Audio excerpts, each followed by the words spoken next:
नमस्कार। मैं वीके शास्त्री अपने चैनल के माध्यम से आप सभी दर्शकों का बहुत बहुत स्वागत करता हूं। देवगुरु का बड़ा परिवर्तन, गुरु आए हैं करने कल्याण।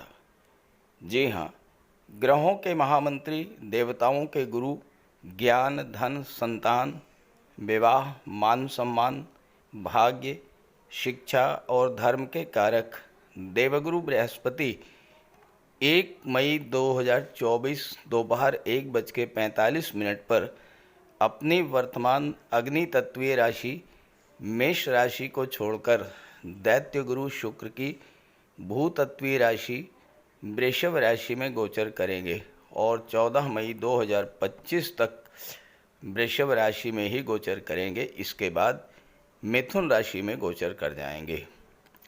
देवगुरु इस गोचर काल में 9 अक्टूबर 24 को वृषभ राशि में ही मार्गी से वक्री होंगे और 4 फरवरी 2025 को वक्री से मार्गी होंगे। गुरु का ये राशि परिवर्तन हम सभी के लिए बहुत ही महत्वपूर्ण है, क्योंकि कोई भी ग्रह अपना फल नक्षत्रों के माध्यम से प्रदान करता है और वृषभ राशि में 3 नक्षत्र आते हैं। तीनों ही नक्षत्र देवगुरु के मित्र ग्रहों के नक्षत्र हैं। वृषभ राशि में कृतिका, रोहिणी और मृगशिरा नक्षत्र आते हैं, जो कि सूर्य, चंद्रमा और मंगल के नक्षत्र हैं।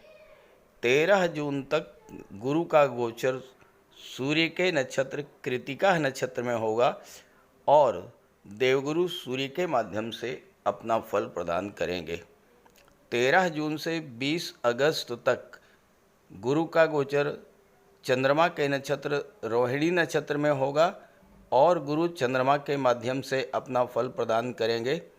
और 20 अगस्त से 28 नवंबर तक मृगशिरा नक्षत्र में गोचर होगा गुरु का, जो कि मंगल का नक्षत्र है, और मंगल के माध्यम से देवगुरु अपना फल प्रदान करेंगे। और 28 नवंबर को पुनः रोहिणी नक्षत्र में चले जाएंगे और चंद्रमा के माध्यम से अपना फल प्रदान करेंगे। तो इस तरह देवगुरु इस पूरे गोचर काल में अपने मित्र ग्रहों के माध्यम से अपना फल प्रदान करेंगे और हम सभी जातकों के लिए अत्यंत कल्याणकारी होगा ये गोचर। तो मेष राशि के जातकों पर गुरु के राशि परिवर्तन का क्या प्रभाव पड़ेगा, इसी का विश्लेषण करेंगे इस वीडियो में।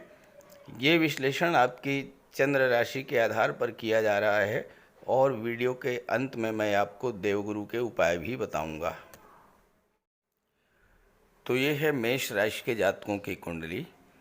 देवगुरु 1 मई को राशि परिवर्तन करके आपकी कुंडली में धन के भाव में गोचर करेंगे और पूरे वर्ष तक, पूरे 1 वर्ष तक धन के भाव में गोचर करेंगे। देवगुरु यहाँ पर भाग्य के भाव के स्वामी होकर के और विदेश के भाव के स्वामी होकर के धन के भाव में गोचर करेंगे और गुरु की दृष्टि 6ठे भाव पर, 8वें भाव पर और 10वें भाव पर पड़ेगी। शनिदेव लाभ के भाव में गोचर करेंगे और केतु कुंडली के 6ठे भाव में गोचर करेंगे। गुरु केतु में नवम पंचम योग बनेगा और दूसरा भाव भी जागृत होगा और 6ठा भाव भी जागृत रहेगा। ये तो है ग्रह स्थितियाँ। वर्तमान में देवगुरु का गोचर 1 वर्ष से आपके लग्न के भाव में है। 22 अप्रैल 2023 से 30 अप्रैल 24 तक गुरु का ये गोचर आपके लिए बहुत ज़्यादा शुभ नहीं रहा। हालांकि गुरु सर्वथा शुभ फल देने के लिए ही जाने जाते हैं और अपने मित्र मंगल की राशि में गोचर कर रहे थे, लेकिन जैसे ही गुरु मेष राशि में आए, राहु के साथ चांडाल दोष बन गया और चांडाल दोष बनने के कारण आपको अत्यधिक कष्ट मिला होगा। 30 अक्टूबर को चांडाल दोष समाप्त हो गया, लेकिन 31 दिसंबर तक देवगुरु वक्री थे और वक्री अवस्था में एक भाव पीछे का भी फल देते हैं, तो 12वें भाव का भी फल दे रहे थे। जब वक्री से मार्गी हुए तो उस समय केतु के नक्षत्र अश्विनी नक्षत्र में गोचर कर रहे थे और केतु से गुरु का षडाष्टक योग बन रहा था। गुरु से छठे स्थान पर केतु और 8वें स्थान पर गुरु थे। इन सब कारणों से देवगुरु आपको वो सब कुछ नहीं दे पाए जो आपको देना चाहते थे। गुरु आपके लग्न के भाव में गोचर कर रहे थे। राहु के साथ चांडाल दोष बन रहा था। 12वें भाव के स्वामी थे।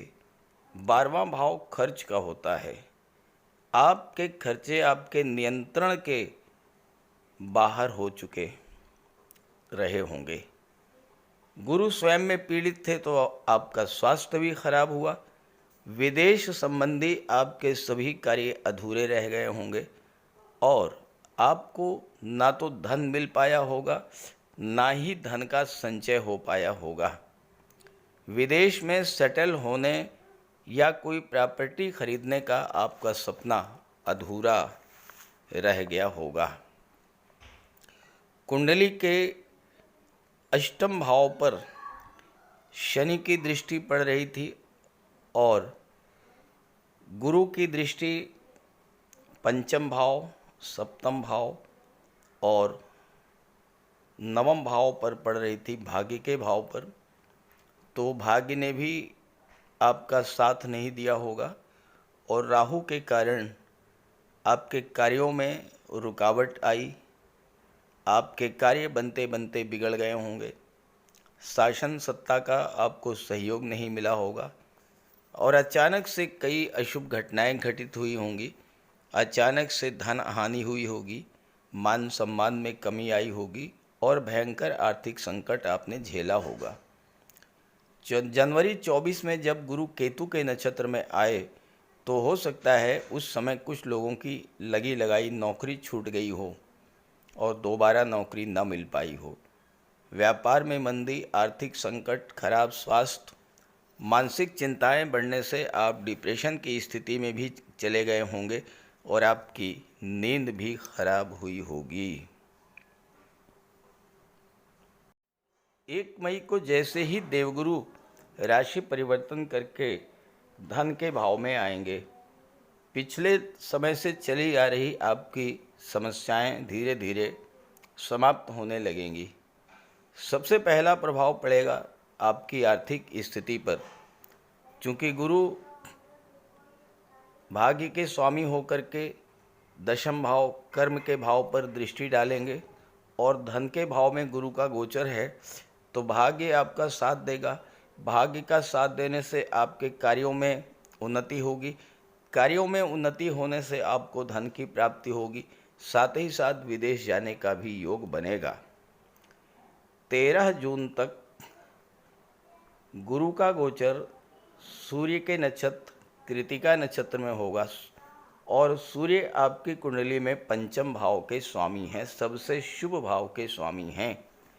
पंचम भाव शिक्षा का होता है, संतान का होता है और इस समय आपके संतान की भी भाग्योन्नति होगी, आपके पिता की भी भाग्योन्नति होगी और छात्रों के लिए ये समय बहुत अच्छा रहेगा।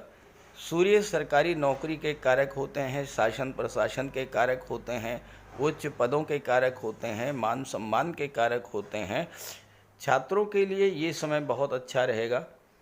अगर आपने 13 जून तक लगातार भगवान भुवन भास्कर की आराधना किया और अगर प्रतिदिन नहीं कर सके तो प्रत्येक रविवार को सूर्यदेव को अर्घ्य दीजिए, गायत्री मंत्र का पाठ कीजिए, आदित्य हृदय स्तोत्र का पाठ कीजिए। आप देखिएगा आपका एग्ज़ाम इंटरव्यू जो इस गोचर काल में पड़ता है उसमें सफलता का प्रबल योग बनेगा। और चूँकि सूर्य पंचम के स्वामी हैं, गुरु की दृष्टि दशम पर है जो कि आपके करियर होता है, तो छात्रों के लिए करियर बनाने का भी ये समय बहुत अच्छा रहेगा। दशम भाव पर गुरु की दृष्टि है। दशम भाव गवर्नमेंट को शो करता है। सूर्य राजा हैं, शासन सत्ता के प्रतिनिधि हैं।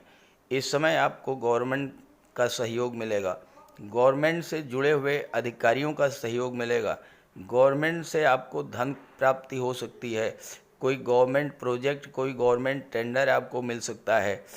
जो भी जातक किसी भी तरह से भी गवर्नमेंट से जुड़े हुए हैं, राजनीति से जुड़े हुए हैं, शासन प्रशासन से जुड़े हुए हैं, ऐसे सभी जातकों के मान सम्मान में वृद्धि करने वाला होगा ये योग। ऐसे सभी जातकों को पद प्रतिष्ठा प्रमोशन का लाभ मिलेगा, विदेश जाने का अवसर मिलेगा, विदेश जाने का योग बनेगा और छात्रों को उच्च शिक्षा के लिए विदेश जाने का भी योग बनेगा। विदेशी यात्राएं, धार्मिक यात्राएं भी आप इस गोचर काल में करेंगे और सूर्य के प्रभाव से आपको बहुत अधिक आर्थिक लाभ भी मिलेगा। 13 जून को गुरु नक्षत्र परिवर्तन करके चंद्रमा के नक्षत्र रोहिणी नक्षत्र में आ जाएंगे। चंद्रमा आपकी कुंडली के चौथे भाव के स्वामी हैं। कालपुरुष कुंडली में भी चौथा भाव कर्क राशि का होता है और चौथे भाव के स्वामी हैं चंद्रमा। तो चंद्रमा के नक्षत्र में गुरु का गोचर आपके लिए विशेष उपलब्धियों भरा होने जा रहा है 13 जून से लेकर के 20 अगस्त, और इसके बाद लगभग 3 माह का समय होगा जबकि मंगल के नक्षत्र में चले जाएंगे और पुनः 28 नवंबर को फिर से चंद्रमा के ही नक्षत्र में गोचर करेंगे। तो ज़्यादातर समय गुरु का चंद्रमा के नक्षत्र में रहेगा। अब गुरु चंद्रमा के नक्षत्र में है, चंद्रमा चौथे भाव के स्वामी हैं, तो चौथे भाव से संबंधित चीज़ें आपको प्राप्त होंगी। चौथे भाव की चीज़ों का सुख मिलेगा आपको। चंद्रमा तो अत्यंत शुभ, सौम्य और शीतल ग्रह हैं। चौथा भाव क्या है? चौथा भाव आपका घर है, आपका घरेलू वातावरण है, माता, मातृभूमि, भूमि, भवन, प्रॉपर्टी और पब्लिक को शो करता है चौथा भाव। तो इस गोचर काल में गुरु के प्रभाव से और चंद्रमा के प्रभाव से आपका मन एकदम शांत रहेगा। घर परिवार का माहौल बहुत अच्छा रहेगा। परिवार में प्रेम सौहार्द का वातावरण रहेगा। कोई धार्मिक या मांगलिक आयोजन इस समय हो सकता है। माता का स्वास्थ्य अच्छा रहेगा। माता से आपको धन की भी प्राप्ति होगी क्योंकि गुरु धन भाव के स्वामी हैं। इस गोचर काल में भूमि, भवन, प्रॉपर्टी खरीदने का भी योग बनेगा। गुरु की दृष्टि दशम भाव पर पड़ेगी। दशम भाव आपका कैरियर, प्रोफेशन होता है और व्यापार व्यवसाय आपका सप्तम भाव होता है। और इन पर चंद्रमा का प्रभाव जब रहेगा तो जो लोग चंद्रमा से संबंधित चीज़ों का व्यापार व्यवसाय करते हैं, dairy product, milk, ice cream, cold drink, mineral water, श्वेत पदार्थ, चांदी, चावल, मोती, मूंगा, शंख, चीनी मिट्टी के बर्तन, रेडीमेड गारमेंट्स, फ्लावर डेकोरेशन, अस्पताल, नर्सिंग होम या महिला कल्याण के क्षेत्रों से जो लोग जुड़े हैं उनके लिए तो ये समय बहुत ही अच्छा रहेगा। जो लोग गवर्नमेंट विभाग में हैं, सरकारी सेवा में हैं और जल आपूर्ति विभाग में हैं, नहर विभाग में हैं, सिंचाई विभाग में हैं, फिशरीज़ डिपार्टमेंट में हैं या नेवी में हैं, ऐसे सभी जातकों के लिए ये समय बहुत अच्छा रहेगा क्योंकि भाग्य का साथ मिलेगा। कार्य क्षेत्र में उन्नति होगी। कार्य क्षेत्र में कार्य करने का माहौल बहुत अच्छा मिलेगा और विदेशों से जुड़ कर के कार्य करने का भी अवसर प्राप्त होगा। 20 अगस्त से लेकर के और 28 नवंबर इस गोचर काल में मंगल के नक्षत्र में गोचर करेंगे। मंगल आपकी कुंडली में अष्टम भाव के स्वामी हैं और लग्न के स्वामी हैं। आपको इस गोचर काल में थोड़ा सावधान रहना पड़ेगा। हालांकि भाग्य का भी साथ मिलेगा। कार्य क्षेत्र में आपके पराक्रम पुरुषार्थ में वृद्धि होगी। एक नई ऊर्जा के साथ अपने कार्यों को आप पूरा करेंगे। कार्य क्षेत्र से धन की भी प्राप्ति होगी, लेकिन अष्टम भाव जो है ये खराब भाव है और इसका स्वामी होकर के उसके ग्रह में जब गोचर करें, उसकी नक्षत्र में जब गुरु गोचर करेंगे तो थोड़ा बहुत समस्याएं आपके जीवन में आ सकती हैं। कुछ परिवर्तन महसूस करेंगे आपको और ये परिवर्तन सकारात्मक नहीं बल्कि नकारात्मक परिवर्तन होगा। कार्यों में थोड़ी बहुत रुकावट आ सकती है। स्वास्थ्य का विशेष ध्यान रखना होगा। स्वास्थ्य आपका खराब हो सकता है और साथ ही साथ कोई प्रॉपर्टी को लेकर विवाद भी इस समय हो सकता है। ऐसे में आपके लिए एक ही विकल्प है कि आप अपने आप को धर्म अध्यात्म से जोड़ करके चलिए। क्योंकि देवगुरु 12वें भाव के स्वामी हैं। 12वां भाव धर्म अध्यात्म मोक्ष का होता है। केतु की दृष्टि भी 12वें भाव पर पड़ रही है और केतु धर्म अध्यात्म और मोक्ष के कारक हैं। तो इन 3 महीनों में जितना अधिक आप धार्मिक कार्यों से जुड़ेंगे, पूजा पाठ से जुड़ेंगे, उतना ही आपको भाग्य का भी साथ मिलेगा और मंगलजनक कष्टों से भी राहत आपको मिलेगी। तो इस तरह से मेष राशि के जातकों के लिए नक्षत्रों के आधार पर देवगुरु 1 वर्ष तक किस तरह का फल प्रदान करेंगे, इसका विश्लेषण किया है मैंने। ये विश्लेषण आपको अच्छा लगे तो अपने साथियों मित्रों को भी शेयर कीजिएगा और देवगुरु बृहस्पति का उपाय अवश्य कीजिएगा। तो बात करते हैं उपायों पर। कुंडली में देवगुरु बृहस्पति का बहुत ही महत्वपूर्ण स्थान है, क्योंकि देवगुरु कुंडली के पंचम और नवम भाव के कारक होते हैं। पंचम भाव से संतान का विचार किया जाता है, शिक्षा का विचार किया जाता है और नवम भाव से भाग्य का विचार किया जाता है। गुरु ग्रह भाग्य के लिए जिम्मेदार माने जाते हैं और किसी भी कार्य की सफलता के लिए देवगुरु का मजबूत होना बहुत ज़रूरी है। जब कुंडली में देवगुरु मजबूत होते हैं तो भाग्य का साथ मिलता है। जिस काम में हाथ डालते हैं वो सफल होता है। विवाह समय से होता है। शिक्षा अच्छी मिलती है। गुरु की कृपा रहती है। धन की प्राप्ति होती है। तो देवगुरु के लिए कुछ उपाय बताने जा रहा हूँ। उपाय ज़रूर कीजिएगा। अगर आपकी जन्म कुंडली में गुरु कमज़ोर स्थिति में है तो आपको गुरुवार का व्रत करना चाहिए। स्नान करते समय जल में आधा चम्मच हल्दी डालकर स्नान करें। स्नान के बाद पीले रंग के वस्त्र धारण करें और साथ ही साथ केसर या हल्दी का तिलक लगाएं और गुरुवार के दिन भगवान विष्णु की उपासना करें। घर में केले का एक वृक्ष लगा लें, उसकी पूजा करें, उसकी सेवा करें। भोजन में चने के बेसन, चीनी और घी से बने लड्डू का सेवन करें और अपनी क्षमता के अनुसार पीले वस्त्र, हल्दी, शहद, धार्मिक पुस्तकें, इन सब का दान कर सकते हैं। अगर गुरु ग्रह कमज़ोर है तो पुखराज धारण करें, लेकिन इसके लिए किसी योग्य ज्योतिषी की सलाह ले लें। माता पिता, गुरु और बुज़ुर्गों का सम्मान करें, उनकी देखभाल करें और उनका आशीर्वाद प्राप्त करें। साफ सफाई रखें, गुरु की सेवा करें और दही और चावल गरीबों को खिलाएं।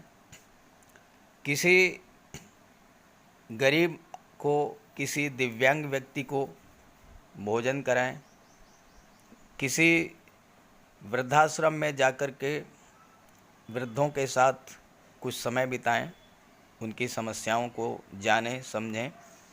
कोई ज़रूरी नहीं है कि आप धन से ही सहायता करें, तन और मन से भी आप मदद कर सकते हैं दूसरों की, और ऐसा करने से देवगुरु अत्यंत प्रसन्न होते हैं।